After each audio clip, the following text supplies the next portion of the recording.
बिस्मिल्लाहिर्रहमानिर्रहीम। अस्सलाम वालेकुम viewers, welcome to my channel Miyan Sahab vlogs. आज मैं आपके लिए बहुत ही मज़ेदार अचारी बैंगन की रेसिपी लेकर आई हूं, जिसे आप एक बार मेरे तरीके से बनाएंगे, खाएंगे तो इसे दोबारा आप बनाना पसंद करेंगे। ये हमने 1 किलो बैंगन लिए हैं, उसको हमने अच्छे से धो लिया है और फिर हमने इसके साइड से छोटे छोटे छिलके उतार लेने हैं। इसको आपने सारा नहीं छीलना है, इसको आपने इसके छिलके ऐसे ही रहने देना है। हमने इसके दरमियान से 4 पीसेस कर लिए हैं और अब हम इसको फ्राई करने लगे हैं। उसके लिए हम एक पैन लेंगे, उसमें हमने 1 बड़ा चम्मच ऑयल का डाला है, उसको गर्म कर लेंगे और हमने ये सारे बैंगन इसमें फ्राई कर लेने हैं। अब हमने 1 बड़ा चम्मच अदरक लहसुन का पेस्ट भी इसमें ऐड करना है। उसके बाद हमने इसमें स्पाइसेस ऐड करने हैं। एक बड़ा चम्मच आपने नमक, मिर्च, हल्दी, कुटी हुई लाल मिर्च, मिक्स मसाला, काली मिर्च का आधा डालना है आपने। और इसमें हमने अचारी मसाला भी ऐड किया 1 चम्मच और 1 चम्मच अनारदाना भी ऐड किया। ये बड़ा चम्मच हमने सारे ऐड किए हैं। इन स्पाइसेस को ऐड करने के बाद हम इनको अच्छे से मिक्स कर लेंगे। 5 मिनट तक हम इन मसालों को अच्छे से मिक्स करेंगे। उसके बाद हमने पानी ऐड करना है। इसमें ज़्यादा पानी ऐड करने की भी ज़रूरत नहीं पड़ती, क्योंकि बैंगन अपना पानी छोड़ देते हैं, इसलिए हमने इसमें बस थोड़ा सा पानी डाला ताकि हमारे जो मसाला है वो बैंगन के साथ अच्छे से मिक्स हो जाए। हम इसको कवर करके रख देंगे 5 मिनट के लिए और जब आप ओपन करेंगे तो हम देखेंगे कि मसाले अच्छे से मिक्स हो गए हैं।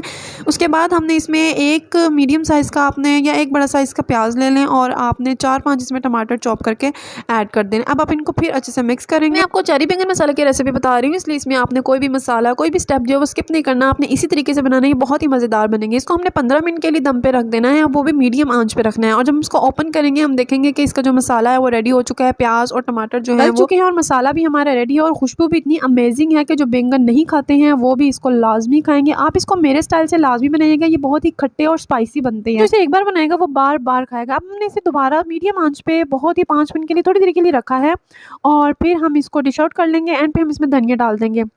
आपको पता है बैंगन खाने के बहुत से फ़ायदे हैं। ये आपके दिल के लिए, मैदे के लिए बहुत अच्छा होता है। ये आपके क़ुव्वत मुदाफ़त में भी इजाफ़ा करता है। लेकिन बस आपने एक बात याद रखनी है कि आपने बुखार वाले पेशेंट को नहीं देना कि अगर वो कहे कि मुझे कुछ खट्टा मीठा खाने का दिल कर रहा है तो आप उसको कहें कि ये मज़ेदार से बैंगन मैं आपको खिलाती हूँ। नहीं, आपने ना बुखार वाले को देने, ना बवासीर वाले पेशेंट को देने। आप अगर आपको ये रेसिपी पसंद आई तो आपने इसे लाइक करना है, शेयर करना है। हमारे चैनल मियां साहब व्लॉग को लाजमी सब्सक्राइब करना। अपना बहुत सारा ख्याल रखना, अपनी दुआओं में याद रखिएगा। अल्लाह हाफिज़।